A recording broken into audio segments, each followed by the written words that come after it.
안녕하세요. 믿음의 습관 박형규입니다. 오늘도 주님을 사모하여서 이 자리에 나오신 모든 분들을 환영하고 축복합니다. 함께 하나님의 말씀을 읽어가면서 하나님을 알고 또 하나님을 기뻐하는 우리 모두 되기를 소망합니다. 오늘은 예레미야 40장에서 42장을 같이 읽어보겠습니다. 우리가 예레미야를 같이 읽어가면서 예레미야가 누렸던, 그리고 예레미야가 발견했던 하나님의 은혜와 사랑을 우리도 누리고 발견하는 그런 시간 되었으면 좋겠어요. 예레미야 40장입니다.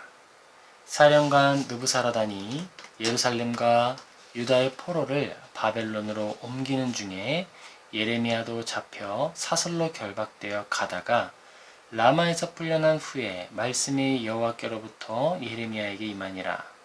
사령관이 예레미야를 불러다가 이르되 내 하나님 여호와께서 이곳에 이 재난을 선포하시더니 여호와께서 그가 말씀하신 대로 행하셨으니 이는 너희가 여호와께 범죄하고 그의 목소리에 순종하지 아니하였으므로 이제 이루어졌도다. 이 일이 너희에게 임한 것이니라. 보라, 내가 오늘 너의 손에 사슬을 풀어 너를 풀어주노니 만일 내가 나와 함께 바벨론으로 가는 것을 좋게 여기거든 가자. 내가 너를 선대하리라. 만일 나와 함께 바벨론으로 가는 것을 좋지 않게 여기거든 그만두라. 보라, 온 땅이 내 앞에 있나니 내가 좋게 여기는 대로 옳게 여기는 것으로 갈지니라 하니라.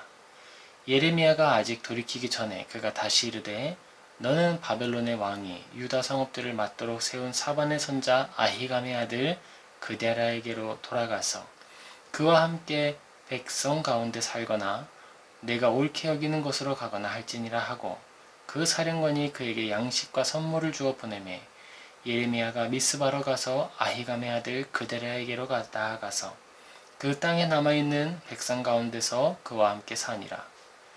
들에 있는 모든 지휘관과 그 부하들이 바벨론의 왕이 아히감의 아들 그데랴에게 그 땅을 맡기고 남녀와 유아와 바벨론으로 잡혀가지 아니한 빈민을 그에게 위임하였다 함을 듣고 그들 곧 느다랴의 아들 이스마엘과 가랴의 두 아들 요하난과 요나단과 단후메스의 아들 스리야와 느도바 사람 에베의 아들들과 마아가의 사람 아들 여사냐와 그들의 사람들이 미스바로 가서 그데랴에게 이르니 사반의 손자 아히감의 아들 그데랴가 그들과 그들의 사람들에게 맹세하여 이르되 너희는 갈대아 사람을 섬기기를 두려워하지 말고 이 땅에 살면서 바벨론의 왕을 섬기라. 그리하면 너희에게 유익하리라. 보라, 나는 미스바에 살면서 우리에게로 오는 갈대아 사람을 섬기리니 너희는 포도주와 여름 과일과 기름을 모아 그릇에 저장하고 너희가 얻은 성읍들에 살라 하니라. 모압과 암몬 자손 중과 에돔과 모든 지방에 있는 유다 사람도 바벨론의 왕이 유다에 사람을 남겨둔 것과 사반의 손자 아히감의 아들 그데랴를 그들을 위하여 세웠다 함을 듣고 그 모든 유다 사람이 쫓겨났던 각처에서 돌아와 유다 땅 미스바에 사는 그데랴에게 이르러 포도주와 여름 과일을 심히 많이 모으니라. 가레아의 아들 요하난과 들에 있던 모든 군 지휘관들이 미스바에 사는 그데랴에게 이르러 그에게 이르되 암몬 자셀의 왕 바알리스가 내 생명을 빼앗으려 하여 느다냐의 아들 이스마엘을 보낸 줄 내가 아느냐 하되 아히감의 아들 그데랴가 믿지 아니한지라. 가레아의 아들 요하난이 미스바에서 그데랴에게 비밀이 말하여 이르되 청하노니 내가 가서 사람이 모르게 느다냐의 아들 이스마엘을 죽이게 하라.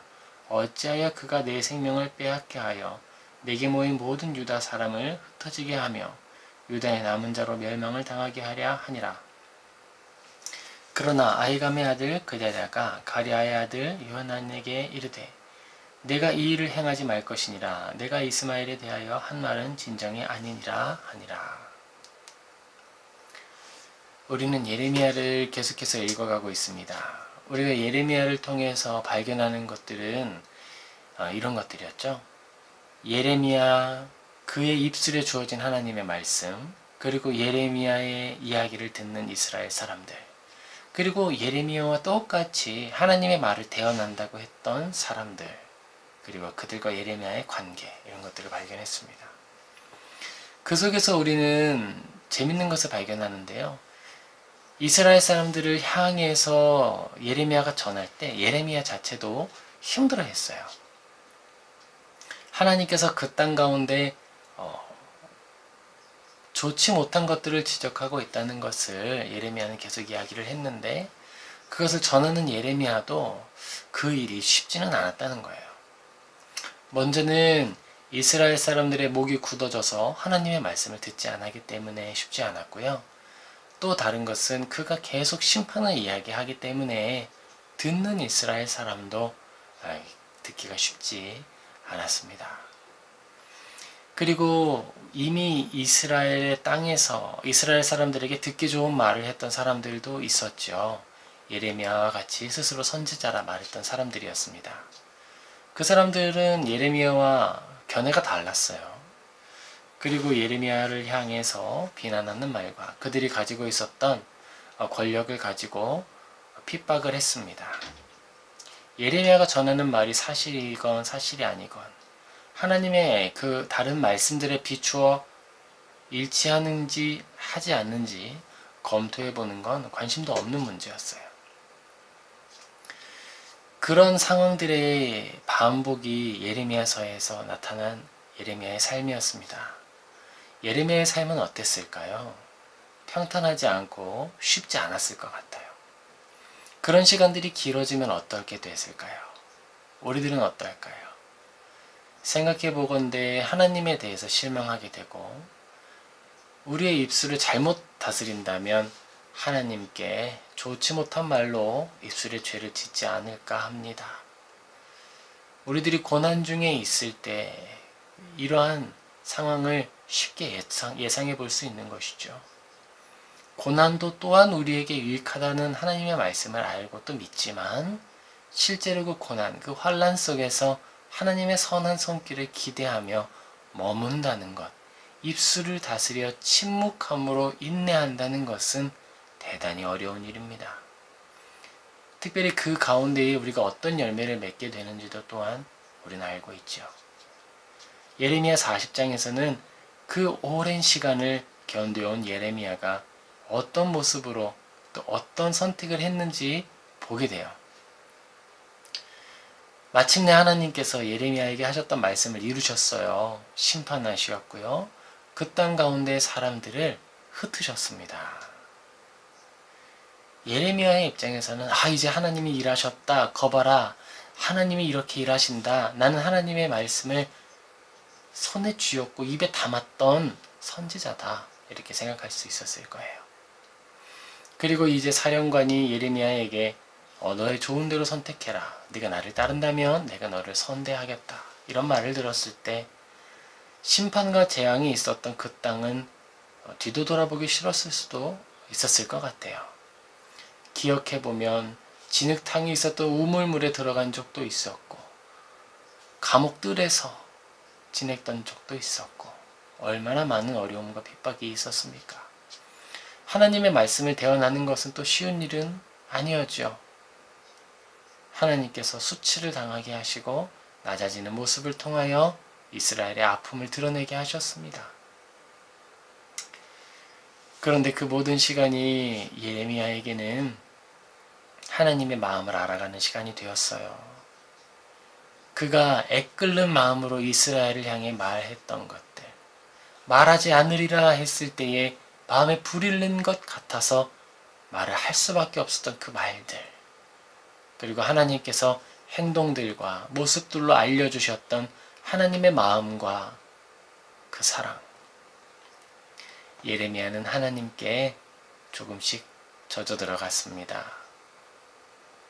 하나님을 알아갈수록, 하나님과 동행할수록 하나님께서 허락하여 주시고 또 보여주신 것들은 환난과 재난과 아픔뿐이었지만 어쩐 일인지 예레미야는 그 죄 많은 이스라엘을 더 사랑하게 되는 거예요. 어쩐 일이었을까요? 우리는 그것을 하나님의 은혜라 부릅니다. 우리의 본성에 맞지도 않고 우리가 잘하지 못하지만 계속 믿음 안에 머무르게 되고 예수님을 닮기 위해서 노력하게 되고, 결국 이 땅은 하나님을 결코 사랑하지 않지만 이 땅 가운데 끊임없는 사랑을 흘려보내는 자의 역할, 이 땅은 늘 어둡기를 소망하지만 우리는 이 땅 가운데 빛을 뿌리는 자로, 이 땅은 소금의 맛을 알지 못하지만 우리는 소금으로 열심히 살아가게 되죠. 무엇 때문에 그럴까요? 하나님의 마음 때문에 그렇습니다.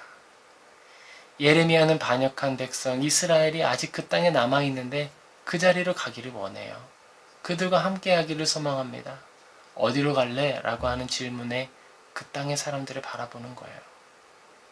그러면 그 땅의 사람들은 우리 예레미야를 사랑하고 돌보아주고 이끌어 주었느냐? 그러지 않았어요. 또 모질게 대하고 여전히 반역합니다.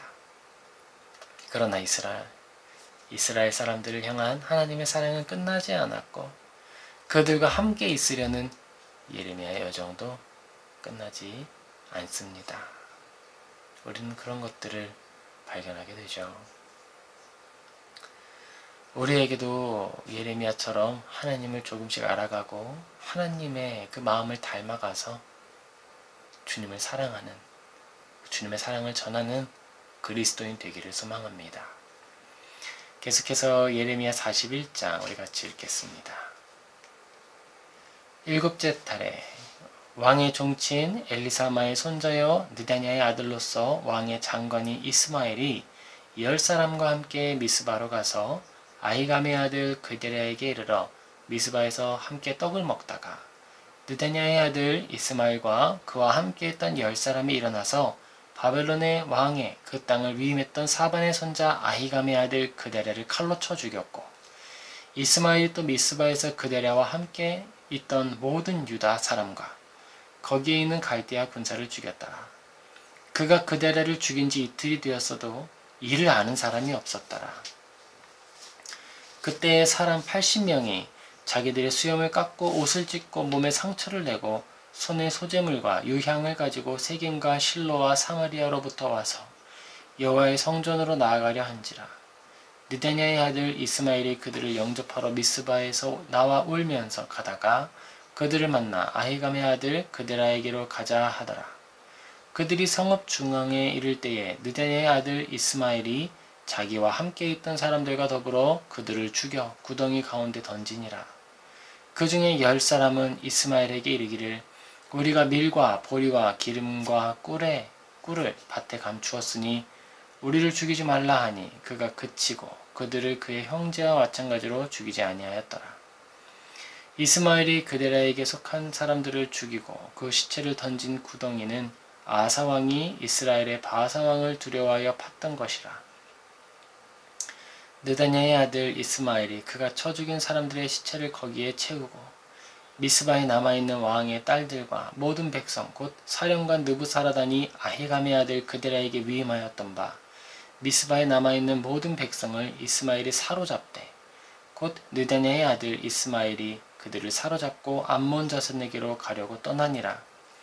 가레아의 아들 요하난과 그와 함께 있는 모든 군 지휘관이 느다냐의 아들 이스마엘이 행한 모든 악을 듣고 모든 사람을 데리고 느다냐의 아들 이스마엘과 싸우러 가다가 기브온 큰 물가에서 그를 만나매 이스마엘과 함께 있던 모든 백성이 가레아의 아들 요하난과 그와 함께 있던 모든 군 지휘관을 보고 기뻐한지라.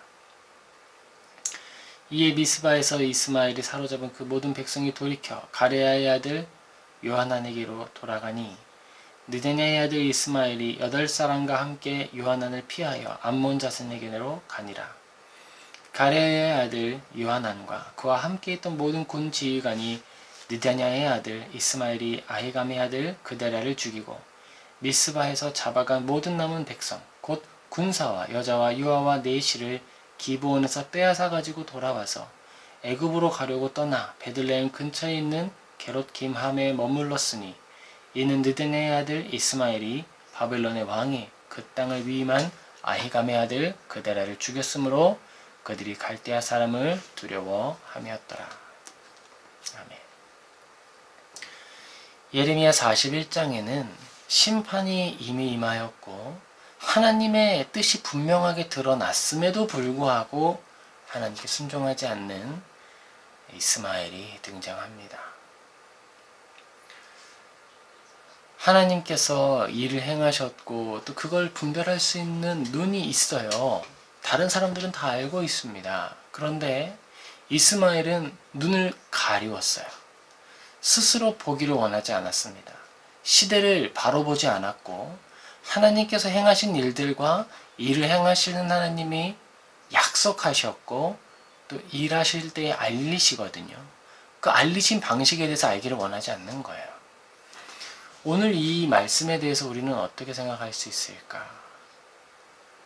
이 땅은 사람들이 역사라는 것을 기록을 합니다. 그건 어떤 의미가 있을까요? 역사는 하나님의 섭리를 받아들이는 우리의 지식의 산물이기도 하고 과거로부터 우리에게로 전해준 믿음의 유산, 편지라고도 이해할 수 있습니다. 우리는 이 시대를 바라볼 때에 하나님께서 어떻게 섭리하셨는지를 바라봄으로 이 역사를 해석해 볼 수 있는 거예요. 한 손에는 성경을 들고요. 한 손에는 역사를 보고요. 이 두 관점을 통하여서 우리는 균형 잡힌 선택과 또 그리스도인의 아름다운 모습을, 덕스러운 모습이 무엇인지를 분별할 수 있게 되는 것입니다. 우리는 시대를 초월해서 살아가지만 시대 속에 살아가는 존재이기 때문에 그래요. 그리고 역사를 이해하지 못하고 알지 못하고 그 안에서 하나님의 뜻을 분별하지 못하면 언제나 이스마엘 같은 선택을 하게 됩니다. 특별히 하나님께서 우리를 겸손하게 하시기 위하여서 심판의 섭리를 행하셨을 때 하나님의 일하심을 알고 역사를 바라보는 사람들은 그 역사를 통하여 지금은 겸손해져야 할 시간이다. 돌이켜야 할 시간이다. 우리가 아직까지 개혁되지 못한 게 있다면 이 시간 우리가 말씀에 비추어서 성경으로 다시 돌아가자라고 결심하고 반성하고 새로 시작할 수가 있을 거예요. 그러나 역사적 통찰을 가지지 않고 하나님의 말씀에 비추어서 우리를 돌아보지 않는다면 결코 회개할 것을 찾을 수도 없고 하나님께서 무엇을 원하시는지 분별할 수도 없고 하나님이 원하시는 일을 해야겠다라는 마음의 다짐을 할 수도 없겠죠. 그리스도인은 그렇기 때문에 이 믿음의 요소에 있어서 지성을 함께 활용하는 겁니다. 저는 믿음과 지식과 삶은 하나다라고 고백을 하고 그 말을 많이 전파하기 위해 노력해요. 믿음은 하나님께로부터 주어지는 것입니다. 그것은 생명이에요. 하지만 생명은 그 안에 안주하지 않습니다. 믿음은 믿음의 대상에 대한 지식을 추구합니다.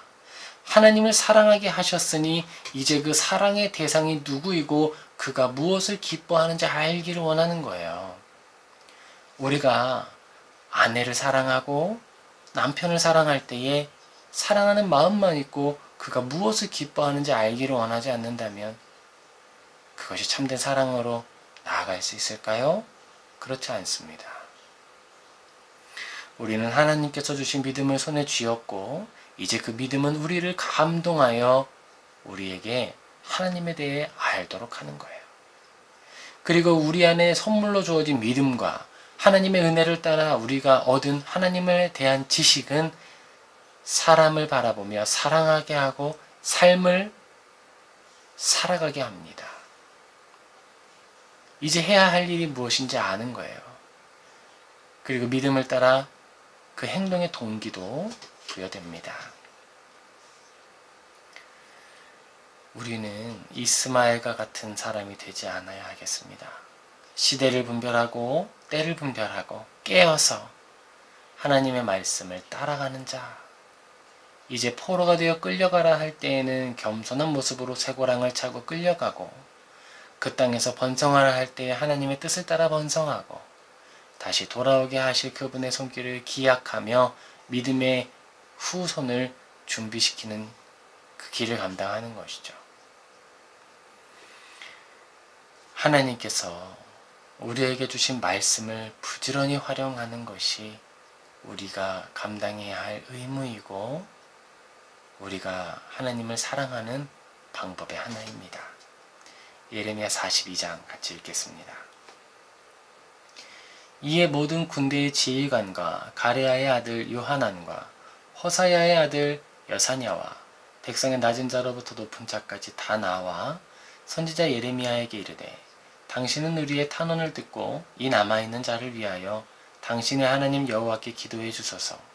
당신이 보는 바와 같이 우리는 많은 사람 중에서 남은 적은 무리이니 당신의 하나님 여호와께서 우리가 마땅히 갈 길과 할 일을 보이시기를 원하나이다. 선지자 예레미야가 그들에게 이르되 내가 너희 말을 들었은즉 너희 말대로 너희 하나님 여호와께 기도하고 물은 여호와께서 너에게 응답하시는 것을 숨김이 없이 너희에게 말하리라. 그들이 예레미야에게 이르되 우리가 당신의 하나님 여호와께서 당신을 보내사 우리에게 이르시는 모든 말씀대로 행하리이다. 여호와께서는 우리 가운데에 진실하고 성실한 증인이 되시옵소서. 우리가 당신을 우리 하나님 여호와께 보냄은 그의 목소리가 우리에게 좋든지 좋지 않든지를 막론하고 순종하려 함이라. 우리가 우리 하나님 여호와의 목소리를 순종하면 우리에게 복이 있으리이다 하니라. 10일 후에 여호와의 말씀이 예레미야에게 임하니 그가 가레아의 아들 요하난과 그와 함께 있는 모든 군 지휘관과 백성의 낮은 자로부터 높은 자까지 다 부르고 그들에게 이르되 너희가 나를 보내어 너희의 간구를 이스라엘의 하나님 여호와께 드리게 하지 아니하였느냐. 그가 그렇게 이르니라. 너희가 이 땅에 눌러 앉아 산다면 내가 너희를 세우고 헐지 아니하며 너희를 심고 뽑지 아니하리니 이는 내가 너희에게 내린 재난에 대하여 뜻을 돌이킴이라. 여호와의 말씀이니라. 너희는 너희가 두려워하는 바벨론의 왕을 겁내지 말라. 내가 너희와 함께 있어 너희를 구원하며 그의 손에서 너희를 건지리니 두려워하지 말라. 내가 너희를 불쌍히 여기리니 그도 너희를 불쌍히 여겨 너희를 너희 본향으로 돌려보내리라 하셨느니라. 그러나 만일 너희가 너희 하나님 여호와의 말씀을 복종하지 아니하고 말하기를 우리는 이 땅에 살지 아니하리라 하며 또 너희가 말하기를 아니라 우리는 전쟁도 보이지 아니하며 나팔소리도 들리지 아니하며 양식의 궁핍도 당하지 아니하는 애굽 땅으로 들어가 살리라 하면 잘못되리라. 너희 유다의 남은 자여 이제 여호와의 말씀을 들으라. 만군의 여호와 이스라엘의 하나님께서 이와 같이 말씀하시되 너희가 만일 애굽에 들어가서 거기에 살기로 고집하면 너희가 두려워하는 칼이 애굽 땅으로 따라가서 너희에게 미칠 것이요 너희가 두려워하는 기근이 애굽으로 급히 따라가서 너희에게 임하리니 너희가 거기에서 죽을 것이라. 무릇 애굽으로 들어가서 거기에 머물러 살기로 고집하는 모든 사람은 이와 같이 되리니 곧 칼과 기근과 전염병에 죽을 것인즉 내가 그들에게 내리는 재난을 벗어나서 남을 자 없으리라. 만군의 여호와 이스라엘의 하나님께서 이와 같이 말씀하시되 나의 노여움과 분을 예루살렘 주민에게 부은 것 같이 너희가 애굽에 이를 때에 나의 분을 너희에게 부으리니 너희가 가증함과 놀램과 저주와 치욕거리가 될 것이라. 너희가 다시는 이 땅을 보지 못하리라 하시도다.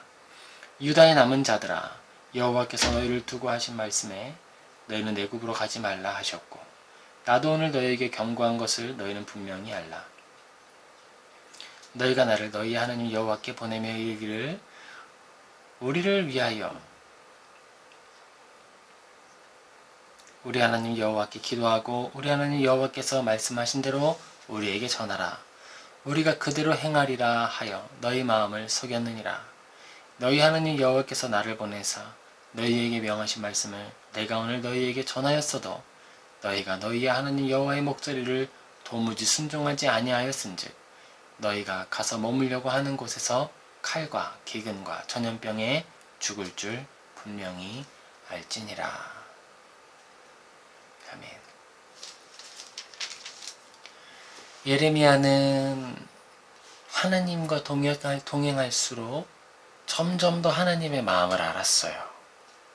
하나님과 함께 하면서 수많은 고난을 겪고 수많은 어려움을 보았고 그 삶에 담아냈잖아요. 그런데도 불구하고 하나님을 더 사랑하게 되었고 하나님의 백성을 사랑하게 되었어요. 예전에는 들램도 있었고 하나님에 대해서 원망도 있었지만 이제는 그런 거 하지 않아요. 그런데 이스라엘 백성들은 하나님의 말을 듣지 않아요. 사실은 예레미야가 하나님의 말씀을 듣지 않는 사람들에게 계속 남아있어서 그래요. 맨 먼저 예레미야가 선언할 때에 하나님의 말씀을 듣는 사람들은 예레미야의 말을 듣고 얼른 포로로 끌려갔어요.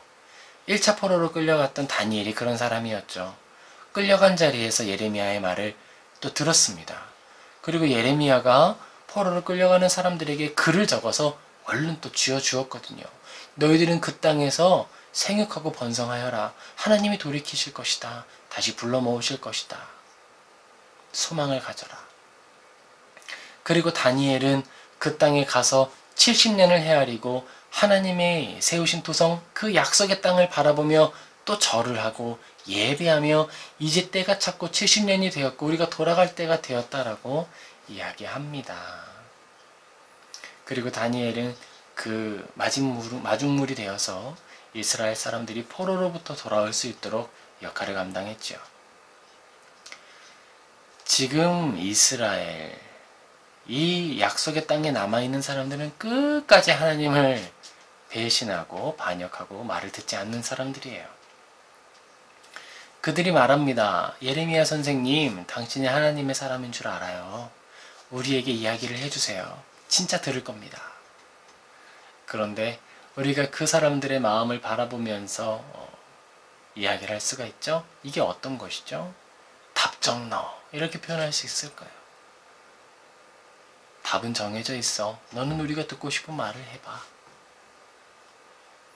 하나님께서는 그 모든 걸 다 아시죠. 우리의 심장을 감찰하시는 분이 하나님 아니십니까? 우리는 이 말씀을 보면서 이런 생각을 해봅니다. 나는 하나님께 답을 정해놓고 기도하는 사람은 아니었나. 모쪼록 하나님께서 은혜 베풀어 주셔서 답을 정해놓고 기도하는 것이 아니라 하나님이 나의 답이 되어 주옵소서라고 기도할 수 있게 되기를 소망합니다. 우리 모두가 그래요. 한국의 모든 교회가 그렇게 되었으면 좋겠습니다. 답을 정해놓고 하나님 우리를 다시 교회로 불러주시고 더 큰 교회를 짓게 해주세요. 이런 기도 아니고 하나님 겸손한 공동체 되겠습니다. 우리가 주님 안에 또 새로워지도록 은혜 베풀어 주시고 바른 여정, 바른 걸음을 갈 수 있도록 알려주옵소서. 우리가 무엇이든지 하나님의 말씀이 들려진 대로 행하겠습니다. 이런 고백이요. 그리고 실제로 하나님께서 말씀을 통해 또 믿음의 선생님들을 통하여서 우리에게 지혜로운 길을 알려주시고 드러내 주셨을 때 담대하게 순종할 수 있게 되기를 소망합니다. 교회 건물이 목회자의 재산이 아님을 우리가 알지요. 세습하면 안 되는 것도 알지요. 그럼에도 불구하고 세습이 나타나죠. 법으로 정해지지 않았다 그래서 해도 될까요? 법이 정해지지 않았다면 불법이라면 법을 만들어서 그 일을 하지 않도록 해야죠. 그런 일들이요. 말씀에 나타난 대로 또 역사 속에서 드러난 대로 우리가 선한 것을 추구해야 하고 결단해야 한다면 예레미야에 나타난 이스라엘 사람들처럼 들려주신 대로 하겠습니다 라고 고백하고 실제로 들려주실 때에 그 일을 실행해야겠습니다.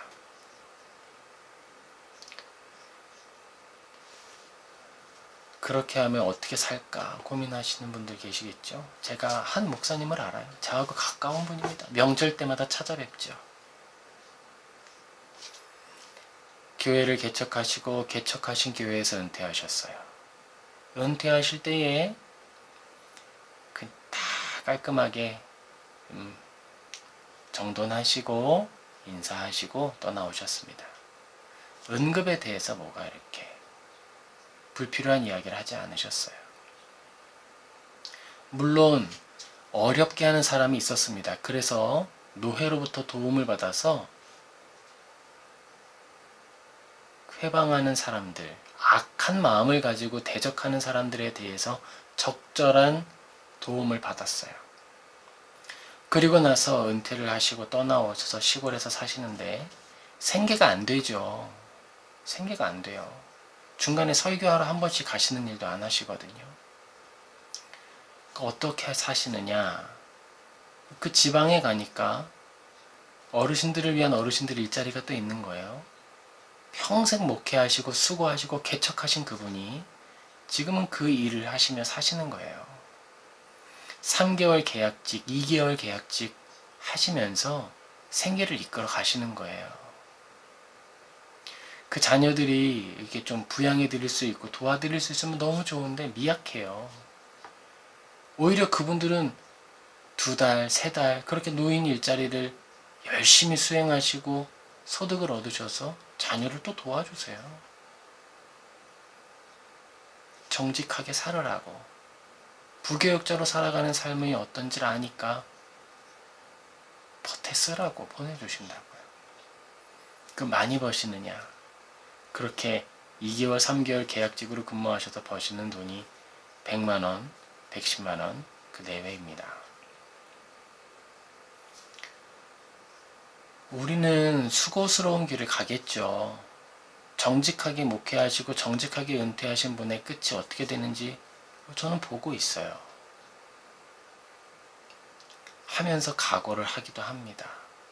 때로는 욕심이 나는 일도 있지만 그래도 보는 거예요.